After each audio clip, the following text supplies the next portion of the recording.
Oh my god, please kill it! Catalina woke to 47 unread messages from Maya. Hello? Did you die? If you were kidnapped, blink twice. Okay, I can't see you blink, so just text me. I'm literally going to call your grandma. Don't make me call your grandma. Cat, I swear to God. Catalina groaned and rolled over, squinting at the sunlight streaming through her floor-to-ceiling windows. Seoul looked different in the morning, less intimidating, more beautiful.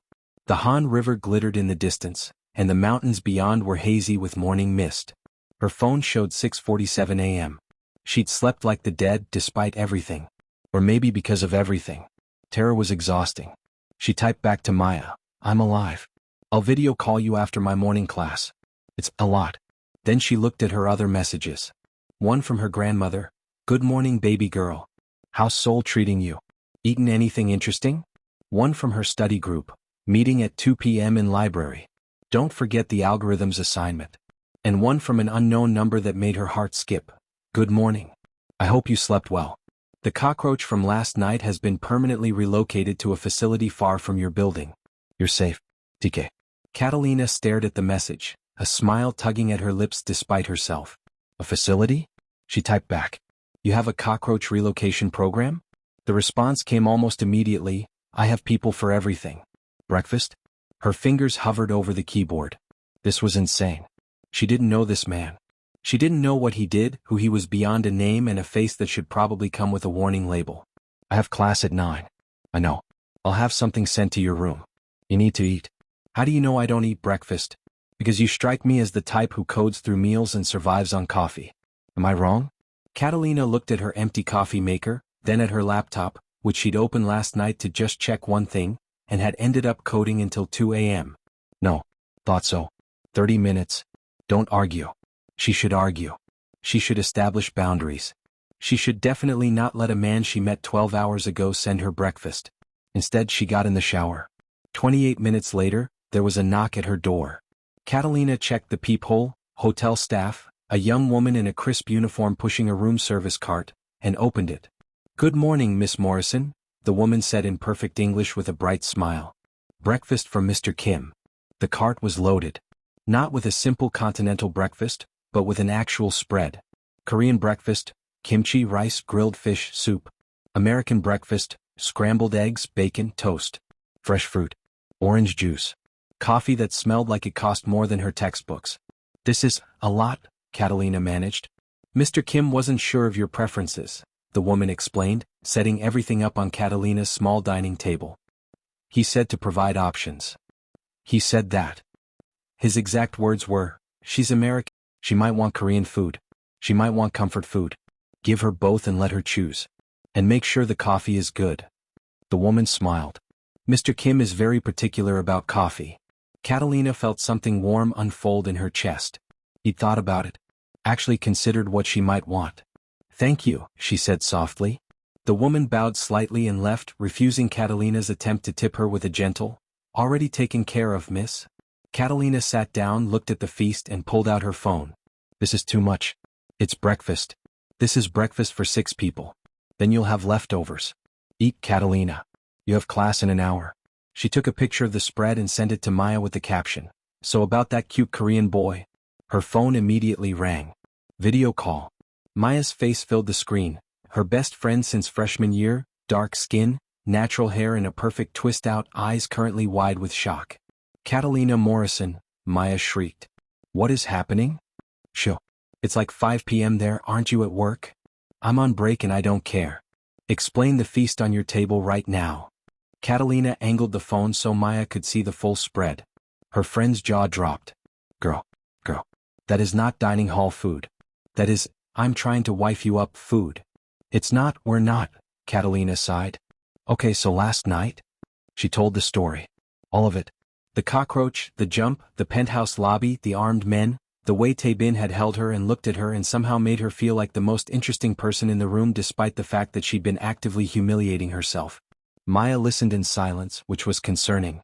Maya was never silent. So let me get this straight, Maya said slowly when Catalina finished. You jumped into the arms of a man who owns your building, has armed security, basically told you not to Google him, and then sent you a breakfast that probably costs more than our rent.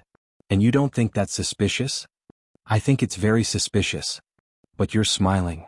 Catalina touched her face. She was smiling. I am not. You absolutely are. You have the smile. I know this is probably a terrible idea, but I'm going to do it anyway, smile. I'm not doing anything. I'm just accepting breakfast. Ah. And what are you wearing? Catalina looked down at herself. She'd put on actual clothes instead of her usual class outfit of leggings and an oversized hoodie. Jeans that actually fit. A cute top. Mascara. Oh my God, Maya said. You like him. I don't even know him. You jumped into his arms. That's pretty intimate for a first meeting. There was a cockroach. There's always a cockroach, Cat. Sometimes it's actual. Sometimes it's metaphorical. Sometimes it's a hot Korean man who makes your brain short-circuit. Maya leaned closer to the camera. But here's the real question. Are you going to Google him? Catalina bit her lip. He told me not to. Which makes me want to Google him even more. What's his name again? Tay something? Don't, Catalina said quickly. I mean it, Maya. Something in his eyes when he said it? I think there's a reason he doesn't want me to know. Yeah, and that reason is probably that he's dangerous. Maybe. Definitely. But he was also gentle. When he caught me. And the way he made sure my room was safe before he left. And this breakfast, she gestured at the food. This isn't a power move. This is thoughtful. Maya was quiet for a moment. You know I love you, right? I know. And because I love you, I'm going to say this, be careful. Korean dramas are one thing. Real-life Korean men with armed guards are another thing entirely. Especially ones who tell you not to Google them. I know, Catalina said again, softer this time. But also, Maya continued, her voice gentler, you deserve someone who looks at you like you're interesting. Like you're worth paying attention to. Your ex sure as hell didn't. Catalina winced. She'd managed to go almost 18 hours without thinking about Derek. Her ex-boyfriend from junior year who'd broken up with her via text 3 weeks before she left for Seoul. His exact words, I just don't think you're ambitious enough for where I'm going. Derek was going to Silicon Valley. Catalina was going to Seoul. Apparently, only one of those counted as ambition. This isn't about Derek, Catalina said. Everything is a little bit about Derek until you prove it's not. And maybe this Tabin guy is your proof. Or maybe he's a distraction I don't need. I came here to study, not to get involved with. She paused. Whatever he is. Mob boss. We don't know that. Armed guards, Cat. Multiple armed guards. That's not normal, I'm rich behavior. Maybe he's just paranoid. Or maybe people actually want to kill him, which means getting close to you could paint a target on your back. Maya's expression softened. I'm not saying don't explore this. I'm just saying don't jump in blind. Well, more blind. Since you already literally jumped on him. Catalina laughed despite herself. I hate you. No you don't. Now eat that stupid expensive breakfast and text me after class. I want updates. They said their goodbyes and Catalina was left alone with enough food to feed a small army and thoughts that wouldn't settle. She picked at the Korean breakfast. The kimchi was perfectly fermented, the rice sticky and warm, and pulled out her laptop. Her fingers hovered over the search bar. Tabin Kim Seoul. Would be so easy. For words and she'd know. But something stopped her. Maybe it was the way he'd looked at her when he'd said it. I wouldn't recommend it. Not a command. Not a threat. Just advice. Like he was trying to protect her from something. Or protect himself from her knowing. Catalina closed her laptop and finished her breakfast. She could Google him anytime. Right now she has class. What Catalina didn't know, couldn't know, was that 3 blocks away in a penthouse office with floor-to-ceiling windows overlooking the Han River, Tabin Kim was having a very different morning. The background check is complete, Minjun said, sliding a tablet across the desk. Catalina Morrison. 23. Computer science major at UC Denver, currently on exchange at University of Seoul. Top of her class. Scholarship student. Mother deceased, father unknown, raised by maternal grandmother in Colorado Springs. Tabin studied the file. School records. Social media presence. Minimal, mostly Instagram photos of coding projects in Colorado mountains. No criminal record. No red flags. Financials? He asked. Clean. Student loans, part-time work-study job last year, lives modestly. The grandmother owns her house outright but has medical debt from cancer treatment 2 years ago. Minjun paused. The girl is legitimate, boss. Just a student who happened to be in the wrong place at the wrong time. Or the right place, Tabin murmured. Sir? He looked up. She has no idea who I am. Most Americans don't follow Korean business news. It's not just that. She looked at me and saw a person. Not the Kim family name. Not the organization. Not the money or the power or the danger. Tabin tapped the tablet screen, pulling up Catalina's student ID photo.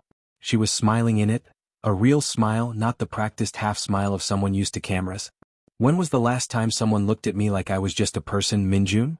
The older man was quiet. They both knew the answer. Never. Or close enough to never that it didn't matter. Tabin had been born into the Kim family. Third generation. His grandfather had built the organization from nothing after the Korean War, legitimate businesses covering less legitimate activities. His father had expanded it, modernized it, made it untouchable. And when his father died 5 years ago, Tabin had inherited everything. The hotels, the nightclubs, the construction companies. The smuggling routes, the political connections, the carefully maintained balance of power that kept Seoul's underworld from eating itself alive. He'd been 25. Too young, everyone said. He'd proved them wrong by being more ruthless than his father ever was. And in the process, he'd forgotten what it felt like to be looked at without calculation. Without fear. Without agenda. Until last night, when a terrified American girl had launched herself into his arms because of a cockroach and looked at him like he was just a person who happened to be there. What do you want to do? Minjun asked carefully. About what? About her. About the fact that you sent her breakfast this morning, which you've never done for anyone who wasn't blood or business. About the fact that you're sitting here reading her file instead of preparing for the meeting with the Busan Syndicate in 2 hours. Tabin set down the tablet. I want to know why the elevator gave her access to the penthouse. That shouldn't have happened. Already investigated. Maintenance override from yesterday afternoon. Someone was testing the emergency systems. The override didn't reset properly. Fire whoever was responsible. Already done. And increase security on the 12th floor. Quietly. I don't want her noticing. Minjun raised an eyebrow. Why do you care about one student? Because she's staying in my building. That makes her my responsibility. We have 200 guests in that building at any given time. You don't provide personal security for them. They didn't jump into my arms. Boss. She's interesting, Minjun. Tabin stood, walked to the window. Seoul spread out below him like a kingdom. His kingdom in many ways. And I haven't found anything interesting in a very long time. So yes, I'm going to keep an eye on her. Make sure she's safe. Is that a problem? It's a risk. Everything is a risk. She's American. She's temporary. She's innocent. Minjun's voice was firm. Getting involved with her, in any capacity, is dangerous. For both of you. I know. Do you? Minjun stepped closer. Because the last time you showed interest in someone outside the organization, it ended badly. Tabin's jaw tightened. He didn't need the reminder. Jewel. 3 years ago. A prosecutor's daughter who'd thought she could reform him. Who'd thought love was enough to pull him out of the darkness. She'd been wrong. And she'd paid for it. This is different, Tabin said quietly. How? Because I'm not lying to myself about what I am. He turned to face his consigliera. I'm not going to pursue her. I'm not going to drag her into this life. I'm just going to watch. Make sure she's safe. Maybe talk to her occasionally. That's all. Minjun looked skeptical. And when she Googles you? When she finds out what you really are? She won't. How do you know? Because I asked her not to. And I think she's the kind of person who respects that. Tabin smiled slightly. She's honest, Minjun. Refreshingly, dangerously honest. She'll respect boundaries if I set them clearly. Until she doesn't. Then I'll deal with it when it happens. Minjun sighed, recognizing a losing battle. What do you want me to tell the Busan people? Tell them I'll be there in an hour. And tell them if they try to lowball me on the port access fees again, they'll be shipping their cargo through Incheon at triple the price. Tabin grabbed his suit jacket from the chair. Anything else? The American girl. Catalina. She has class this morning. Computer Science, Building 7, Room 304. She'll be walking across campus at approximately 8:45. Tabin checked his watch. 8:30, why are you telling me this? Because I know you, boss. And I know that look. You're going to want to see her again. I'm not going to show up at her class like some stalker. No. But you might happen to be in the area. Minjun pulled out his phone, showed Tabin a map. The walking path from her building to campus goes past the coffee shop we own. The one with the good pastries. You could be there. Coincidentally. Tabin took the phone, studied the route. You're enabling this. I'm managing this. There's a difference. Minjun's expression softened. You haven't smiled, really smiled, in 3 years. She made you smile in 3 minutes? So yes, I'm enabling it. Within reason. With heavy security. And with the understanding that this is temporary. It's already temporary. She's only here for 6 months. Exactly. Which means you have 6 months to have something. Normal. Or as normal as your life allows. Then she goes home, you go back to business, and nobody gets hurt. It sounded reasonable. Logical. It sounded like a lie they were both willing to believe. Fine, Tabin said. Clear my schedule for the next 30 minutes. I'm getting coffee. Minjun smiled. Already done, boss. Catalina was going to be late. Not disastrously late, but late enough that she'd have to slip into the back of the lecture hall and pray Professor Kim didn't notice. Which he absolutely would, because Professor Kim noticed everything. She speed-walked across campus, her backpack bouncing against her spine, mentally reviewing the algorithms assignment she'd finished at 2 a.m. and really hoped made sense in daylight. The campus was beautiful in the morning. Modern buildings mixed with traditional Korean architecture, students everywhere speaking a musical mix of Korean and English, the smell of street food from the vendors near the main gate. Catalina loved it here. Every confusing, overwhelming, amazing minute of it. Her phone buzzed. Maya, did you Google him yet? No, Catalina typed back, still walking. Going to class. Talk later. Catalina smiled and almost walked right past the coffee shop. Almost. But the smell stopped her. Rich, dark, perfectly roasted coffee that smelled nothing like the cafeteria coffee or the instant packets in her room. She checked her watch. 8:43. Class started at 9 o'clock. The lecture hall was a 5-minute walk. She had 7 minutes. Just enough. The coffee shop was small, tucked between 2 larger buildings. Traditional Korean aesthetic mixed with modern minimalism. All clean lines and warm wood. Expensive looking but not intimidatingly so. Catalina pushed open the door and immediately regretted it. Because standing at the counter, wearing a charcoal suit that probably cost more than her entire wardrobe, looking like he'd stepped out of a magazine spread, was Tabin Kim. He turned when the door chimed. Saw her. Smiled. Good morning, Catalina. Her brain short-circuited. You, coffee here? Very eloquent. His smile widened. Yes, I'm getting coffee. Here. Would you like some? I have class. I know. Building 7, Room 304, Professor Kim's Advanced Algorithms. You have 17 minutes. He gestured to the counter. Plenty of time. How do you know my schedule? You're staying in my building. I have access to the university partnership files. He said it so casually, like it was completely normal. The coffee here is excellent. I own the shop. Of course you do, Catalina muttered. What was that? Nothing. Do you own everything in this city? Not everything. Just the important parts. He turned to the barista and said something in rapid Korean. The young woman nodded and started making drinks. I didn't order, Catalina protested. You were going to order an Americano. Probably a large. Maybe with an extra shot because you stayed up too late coding. He tilted his head. Am I wrong? He wasn't wrong. Which was annoying. How did you know I stayed up coding? Because you sent me a message at 1:47 a.m. thanking me for breakfast. Nobody sends grateful texts at 1:47 a.m. unless they're still awake working. Catalina felt her cheeks warm. She'd been debugging a particularly nasty algorithm and had suddenly remembered she hadn't properly thanked him. The message had seemed like a good idea at the time. I was being polite, she said. You were being sweet. He accepted 2 cups from the barista, 1 large Americano, 1 espresso, and handed her the Americano. Walk with me. I'll explain why I'm here. I thought you were getting coffee. I am. I'm also walking you to class. You don't need to. Catalina. He said her name like it was something precious. You have 15 minutes now. We can stand here debating or we can walk and I can tell you why I'm really here. Your choice. She took the coffee. You're very bossy for someone who just met me. I'm bossy in general. It's a character flaw. At least you're self-aware. They walked out together, and Catalina tried very hard not to notice how perfectly he matched her pace, or how his hand ghosted near her lower back without quite touching, or how people stared as they passed. Because they were staring. Students, faculty, random people on the street, everyone looked at Tabin like he was someone important. Which he clearly was.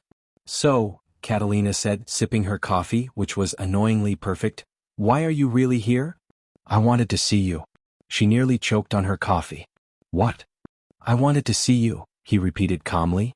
Last night was unexpected. I spent most of it thinking about you. So when Minjun mentioned your schedule, I decided to come here. See if our paths might cross. That's stalking. It's strategic placement.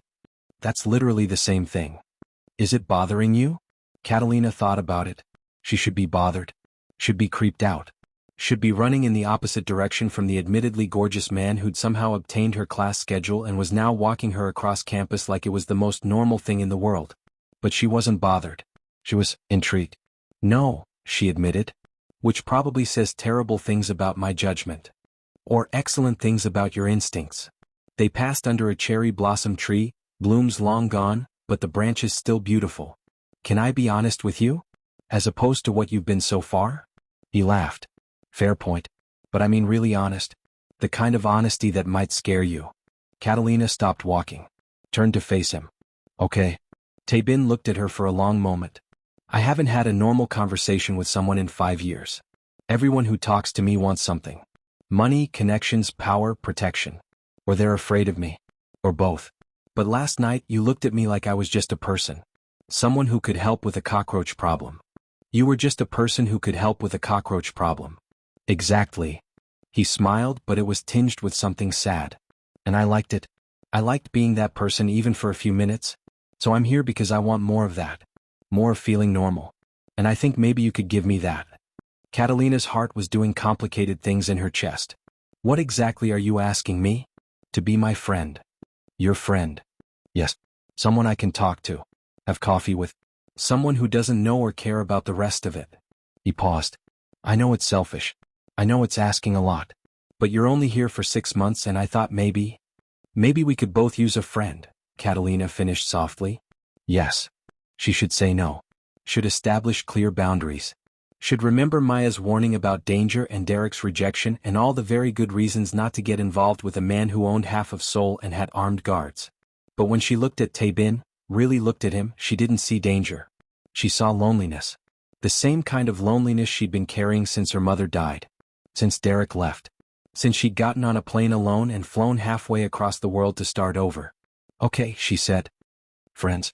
But I have conditions. His eyebrows rose. Conditions. One, you tell me the truth. Not everything. I get that there are things you can't or won't share. But don't lie to me. If I ask something you can't answer, just say so. Agreed. 2. No more showing up places I'm supposed to be. It's sweet in a creepy way, but it's still creepy. If you want to see me, text me. Like a normal person. Agreed. 3. I'm here to study. That comes first. So if hanging out interferes with my classes or my work, I'm going to bail. Nothing personal. Understood. And 4. She hesitated. You have to promise that when I go home in 6 months, we end this cleanly.